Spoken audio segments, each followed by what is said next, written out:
What is up, guys? What is going on? This is Misfit, and welcome back to OverTakes. Today, we're going to be talking about Week 22 in the Overwatch League. We're going to be talking about the second week of the Countdown Cup qualifiers. We're going to talk about what matches we got coming up, the standings, all that kind of stuff, and I'm going to give a little insight into what was going on and why I haven't been doing stuff. All right, so before we start, I'd like to thank everybody for joining me. Thank you very, very much. All your support is greatly, greatly appreciated. And if you're new, thanks a lot for stopping by. I do Overwatch League content 2 to 3 times a week. I'm back on schedule. Everything's going to be good. We're going to go all the way through to the end of the season. We're probably going to talk some Overwatch, the game itself, after launch next week. Maybe we'll do some stuff with that. But normally 2 to 3 times a week. I thank you very much for coming in and checking me out.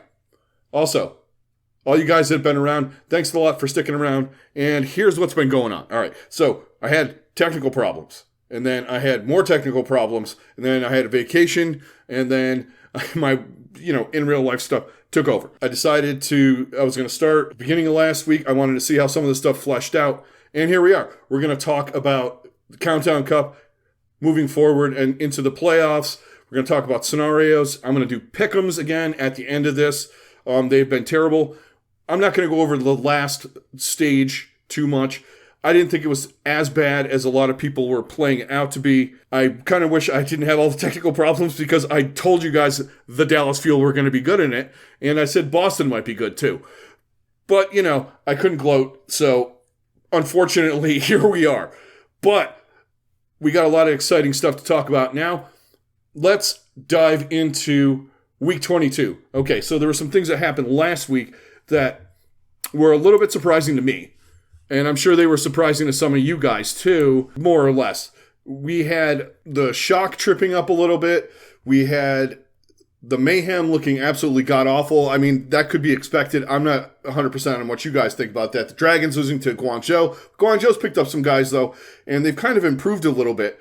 The East is what the East is. Hangzhou's kind of a mess. The Valiant are kind of a mess again with the departure of No Hill. So we're back on that wagon again. Guangzhou with some of the guys they've picked up. Choi Se-wan's been looking good again. And they've kind of developed a mishmash of people picked up here and there. They're leftovers, not used, like Aprita, guys like that. And they're doing pretty good. But let's talk, before we dive in, let's talk where teams are at in the standings. Because that's the important stuff going into this week. We need to start talking about playoffs, start talking about positioning, because there's a lot of teams that are solidified in. Well, not a lot. There's a few. So we have, right now in the standings, San Francisco, Dallas, and the Gladiators are all locked in. The Outlaws are close. They're just got some map differential stuff with Atlanta, who's picked it up a little bit. 13-7. They've kind of separated themselves a little bit from the Torontos, the Mayhems, the Washingtons, the Bostons. They were kind of like milling about, doing whatever they did. But they're back in force. We have a little bit of an odd meta going on, whereas a lot of heroes are viable. We're seeing a lot of Diva. We're seeing a lot of different stuff.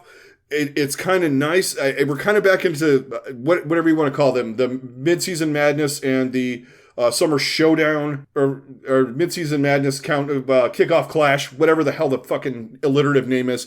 The first 2 stages. How about that? We'll call it that. We're into that where you're kind of doing map-dependent picks. Some heroes are stronger than others. They did buff Diva. They definitely nerfed Junker Queen quite a bit. But you saw Boston used her a little bit. We still have teams playing a little bit of Rhine. Obviously, Dallas is leaning on Zarya, and that seems to be working out pretty good. I'm starting to sound like a Dallas Fuel fan, but they're not a team to doubt. They had a rough mid-season madness tournament. Yes, they did. They had a couple of hiccups and glitches in the kickoff clash. But you got to look at the players that are on this team. And then you have guys like Edison that are stepping up, right? They're poised to be, they're 6 maps behind the Shock for number 1 seed in the West. Actually, I would say overall, because they're 17-3, the Dynasty in the East are 16-4. And they have a better map differential than Dallas, but Dallas got clobbered a couple times in the last tournament cycle. So, and they're 17-3. It's not like they got like absolutely manhandled, or in the, I should say, not in the last, in the midseason madness. They're still good. And they're poised and ready to go. Now, one of the teams that, if I'm a fan, which I am a fan of this team, the Mayhem look like they're in disarray to me. Some of the problems that they've had all year long, yeah, they have flashes and moments and things where they look good. Some of the things that are rearing their ugly head again, Majed dying too much. Some of the issues with the DPS aren't doing enough, in my opinion, in this kind of meta. Yeah, you could say that Checkmate and a couple of the guys are picking it up, or they may be carrying a little bit, but there's some concerns. Someone looks decent enough, but there are times when he gets owned. It's very concerning for me. They seem very disjointed at times in fights, and that's why they look so... they had a miracle to get into the last tournament last time around, in my opinion, because they're not good with the teamwork yet. And at this stage in the season, you just got to say they're not good with teamwork and playing with each other and knowing what each other are doing and all that, and the cohesion and all that kind of stuff that we always talk about with team synergy and whatnot. Now, two of the teams that I think could go up or down. Houston did themselves a favor by beating San Francisco. Big favor. And they look good doing it. London, they're looking okay. I think Atlanta is looking good again. I think they're ready to make that bounce back up in there.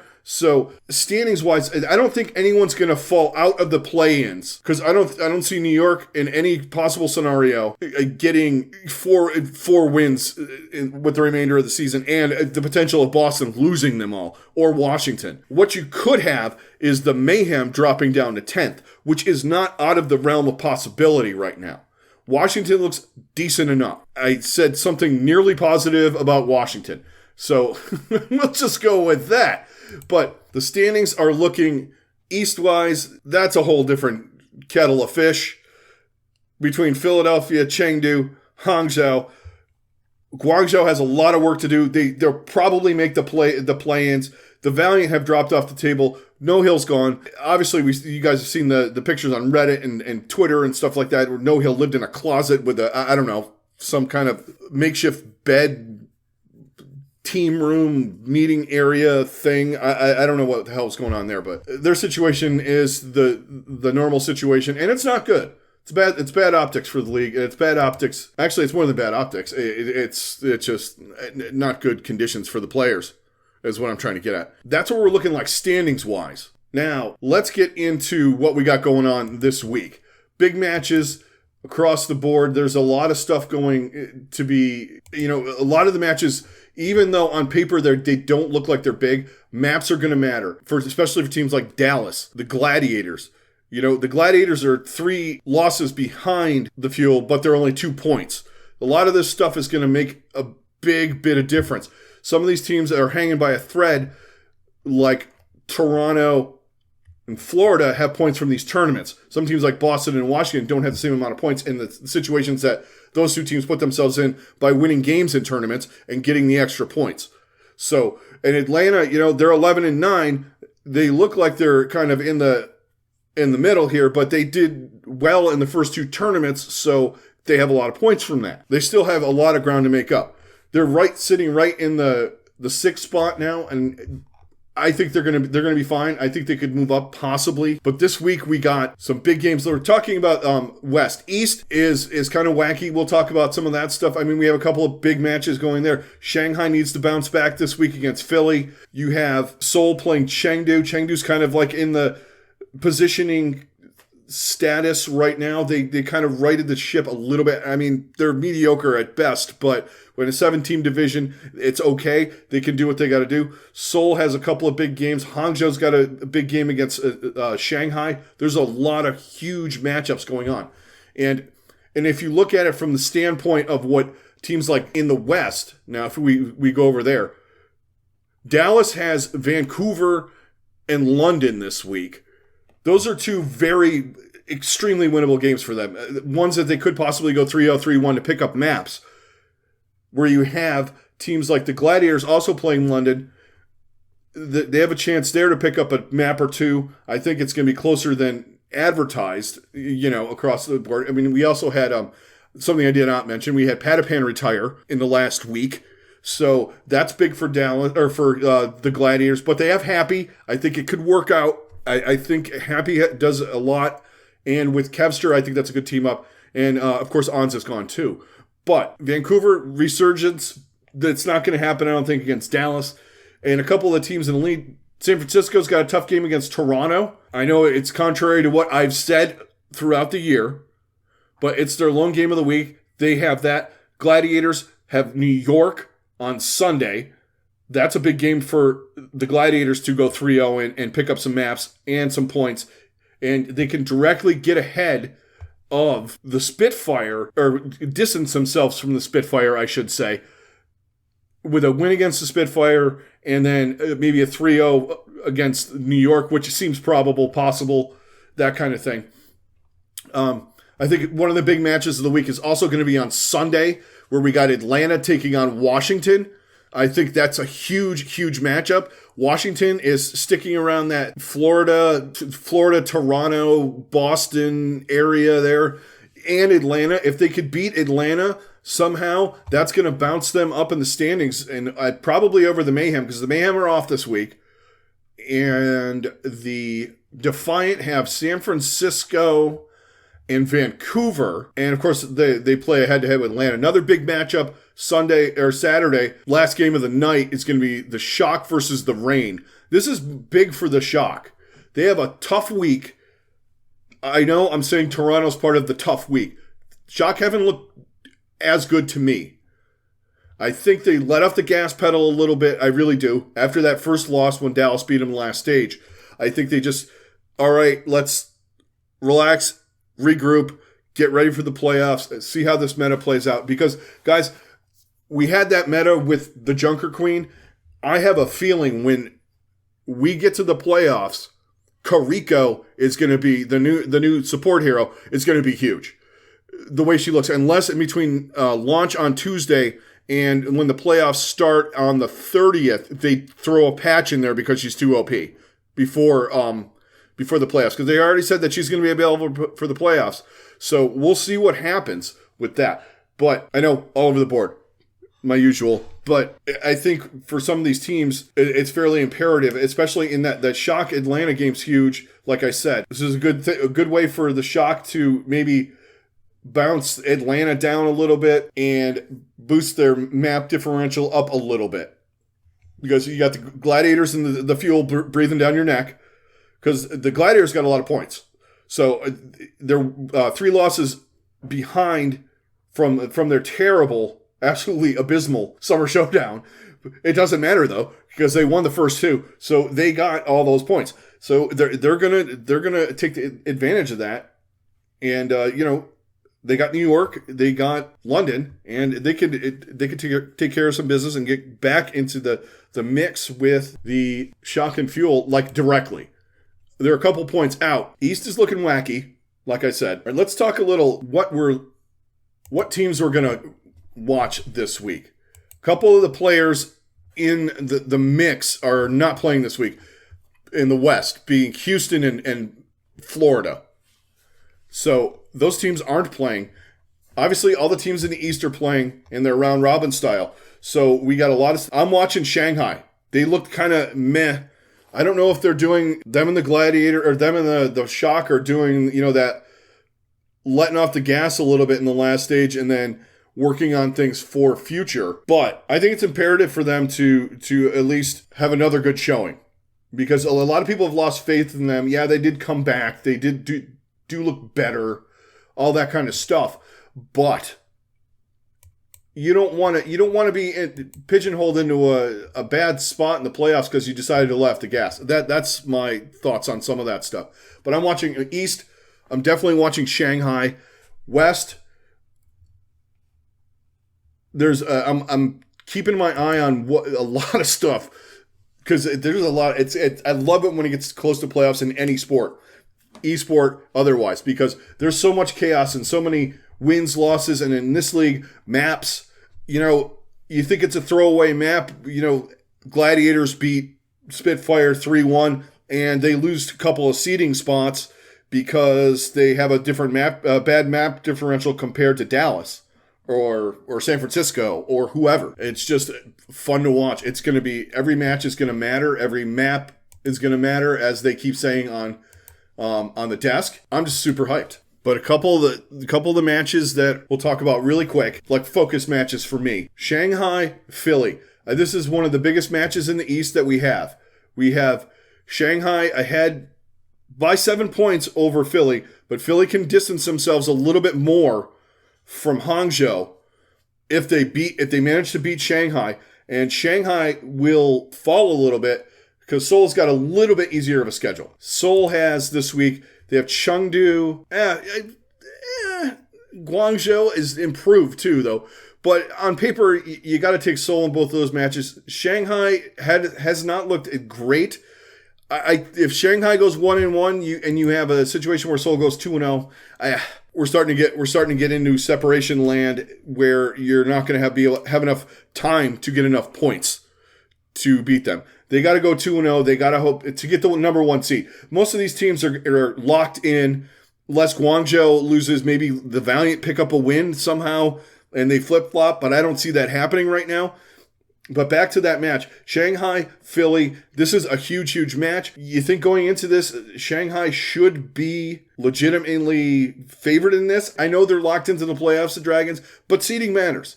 Look, it's a difference between playing potentially whoever comes out of the Guangzhou-Chengdu match or Hangzhou, unless the Spark keep losing and Chengdu scrapes out a couple of wins. But Hangzhou's been in most of the tournaments, so they got 12 points. They got 3 points ahead of Chengdu. Chengdu needs a little bit more help to get above them. But what I'm saying is playing them or playing Hangzhou or potentially Philly is what you don't want. You want to play the Hunters of the Guangzhou. Although Shanghai might want to lose and not have to deal with Guangzhou after last week. Who knows? Maybe that's the new strategy. But I'm looking at seeing the Dragons kind of falter a little bit, kind of like they did in the front half of the season. They look lackluster. There's no other way to put it. Philadelphia has had their ups and downs all year long. They're a better version of the Mayhem. I would consider them kind of in that, if you want to equate them to somebody of the West, maybe Atlanta, maybe not. They're Toronto. I would put them in one of those categories. I think they have a little bit better roster than Toronto. I want to see Shanghai come out and beat Shanghai like they were in last stage and, in last year and the year before. I want to see them get back to that form. We've talked about all the scenarios with them, the tank synergy is missing, all that kind of stuff, all the stuff that made them good. They had to readjust and change, and it hasn't been going well. Last stage, they proved that they can do the cohesion, the teamwork, and all that kind of stuff. They have the tools, they have the skills, and they can do it. They just got to do it in one of these metas that isn't so dependent on the moving parts, if you know what I mean. Everybody being connected. Guys going out and, like, who are you owning on Genji? Things like that. We need that more. Lip picking up his game. Fate playing a little bit more consistently. Void playing a little bit more consistency. Whoever they have in at tank. Maybe putting who are you in a little bit more would help. Because they had a lot of Fleta in there, or putting him in at all against Guangzhou. I think they kind of thought it was a throwaway match to start, and they thought they were just going to walk all over Guangzhou. But you know what I'm getting at here. They have to get back into form. They're capable. They just need to focus and do it. Philadelphia, I think they just need to fix what is wrong a little bit. Losing to the Valiant did not help their cause, but they did beat Hangzhou. And I think it's another case of we're just going to walk all over them. And, you're losing to Marv 1 and Molly and Langsa. You're losing to a bunch of guys that, Becky. They're not bad, but you should be overpowering them. The team is good. You got, Aim God Fixa is the one thing I worried about, and I still worry about it a little bit. When you have this team, you should be doing okay. They're the Fusion is what it is. It's just no other way to put it. I think the Fusion just need to focus and beat Shanghai after that disappointing loss. This is from their side of it, and get on with the next week or the next game, and just kind of compartmentalize each one a little bit better than they've been doing, instead of because you could tell when teams go, oh fuck, in the middle of a match. And they fucked that match. Let's be honest. This week they're playing Guangzhou, tough, and they're playing Shanghai, tougher. So they got their work cut out for them, but they can do it. Now in the West, what I'm looking at is main match that I really am going to be I'm watching a lot of them, but the main match that I want to focus on is going to be that San Francisco-Atlanta match. That's huge for both teams.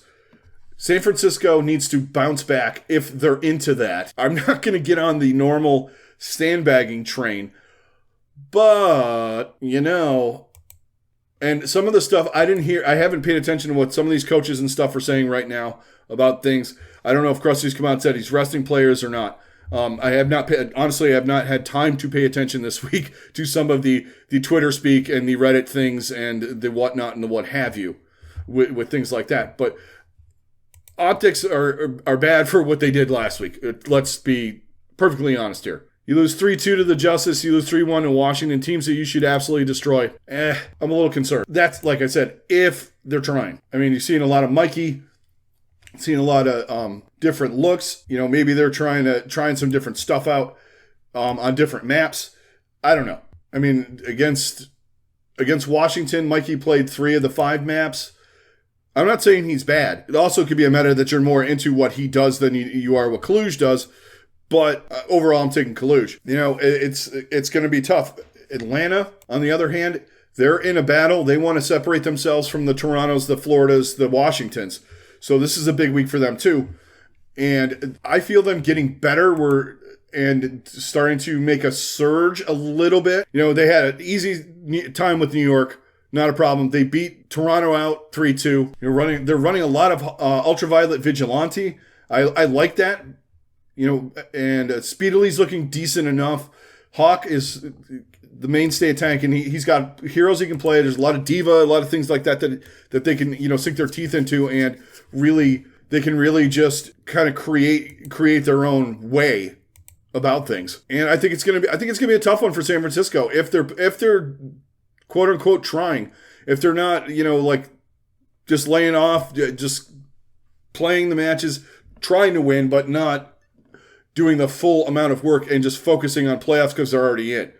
Atlanta is a team that needs separation from other teams, so you could see a scenario where, and I mean, you got Hawk playing some Orisa and stuff like that. They thought it was going to be a meme, and actually it worked out to be pretty good. Hawk's words, not mine. They were just kind of like troll picking it, and it's not bad. They did boost her a little bit. They buffed her up a little bit. You got Diva too. Diva's looking pretty good, and they're heroes that Hawk can play. And they play at a reasonably high level. I think they're going to be really, really good. And Venom's been looking fantastic to me on the Tracer. So the Shock have their players. I mean, you have Proper, you have Finn, you have 9mm Sam, and Violet, who's getting better and better as we go along. I don't complain about his main support stuff now as much as I did. It's a little aggressive, but you know what? It tends to work, and he can play anything that you need him to play in the if you want to go double flex. But seems like they're having some adjustments with tank. Honestly, right now, the one set tank seems to be something that it really needs to, you have Dallas leaning more on Hanbin. You have teams like, Atlanta in second stage said, Hawk is our tank rest of the year. That's it. We're not going to start switching.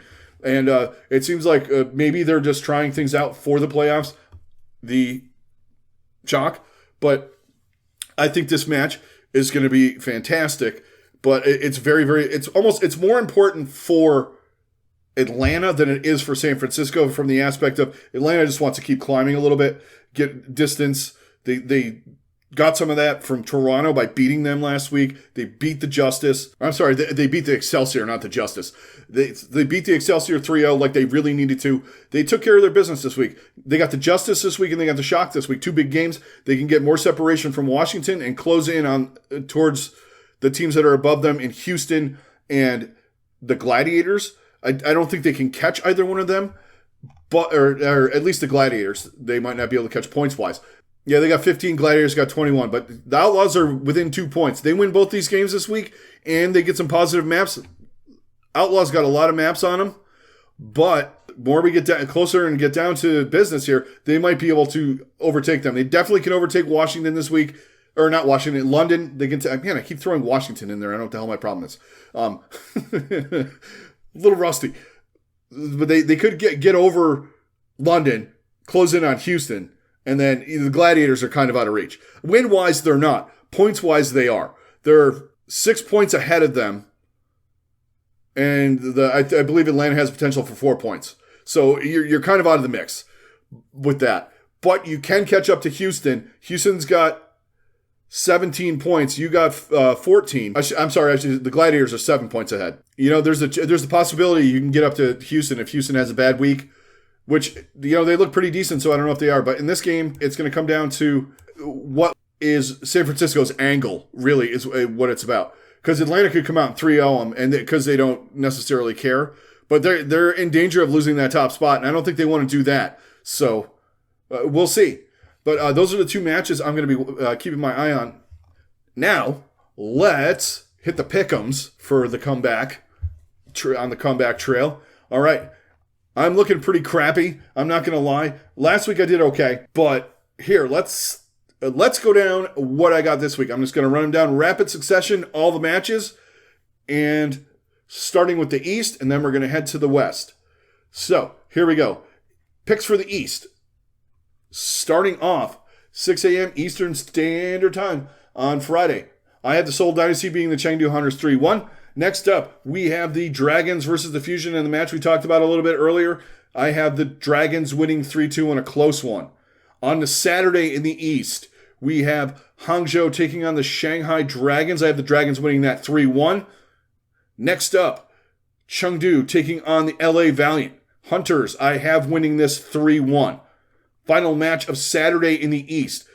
Guangzhou versus Seoul. I have Seoul in a close one, 3-2, against a much improved Guangzhou Charge team. Next up, Sunday, Guangzhou taking on Philly. I have an upset here, guys. Upset alert. Guangzhou Charge 3, Philadelphia Fusion 2 in a banger of a match. Final match from the East on Sunday. Hangzhou taking on the Valiant. I have the Spark winning 3-2, getting themselves a little bit out of the hole they dug themselves. Now on to the West. All right, today, 3 p.m. Eastern Standard Time, we've got the LA Gladiators taking on the London Spitfire. I have the Gladiators winning 3-1. Next up, Vancouver Titans taking on the Dallas Fuel. I have Dallas winning 3-0. Final match of Friday, the Shock taking on the Defiant. I have the Shock winning 3-2, starting to turn things around. Saturday, 3 p.m. Eastern Standard Time, Dallas taking on London. I have Dallas winning 3-1. Next up, we have the Justice taking on the New York Excelsior. I have the Justice winning 3-0. Final match of Saturday, the big one. The Shock taking on Atlanta Reign. I have the Shock winning 3-2. I'm going out on a limb here on this one. I don't know if they're trying or whatever's going on with that, but I have Shock 3-2. I would not be in any realm surprised if Atlanta beats them 3-0 or 3-1. Just throwing that out there. Saturday, we have, starting off the day at 3 p.m., or Sunday, I should say, starting off 3 p.m. Eastern Standard Time, Gladiators, Excelsior. I have Gladiators winning 3-0. Next up, Atlanta Reign taking on Washington Justice. I have Atlanta bouncing back, beating the Justice 3-2. Final game of Sunday and the week, Toronto Defiant, Vancouver Titans. I have the Defiant winning 3-1. And there you have it, guys. That's my picks for Week 22. Unbelievable that we're here at this point already. But that is also going to do it for this episode. I'd like to thank all you guys for joining me. Thanks a lot. I'm back, getting it back on track, and we're going to be consistent all the way through the rest of the season, the off season, talk some regular Overwatch stuff. Next week, of course, we got launch on Tuesday. I know everybody's excited about it. I am. Maybe we'll talk a little bit about that, our experience in that. Like I said, that's going to do it. Thank you very much. If you've been supporting me for the past 4 years, 5 years, wherever we're at right now, thank you very much. It's greatly appreciated. If you're new, thanks a lot for sticking around till the end of the video. Hit a like, hit a subscribe. That would be fantastic. That'll help me out in the algorithms. This is Misfit. I'm out. Everybody stay safe. Have a good rest of your day, and I will talk to you on the next one.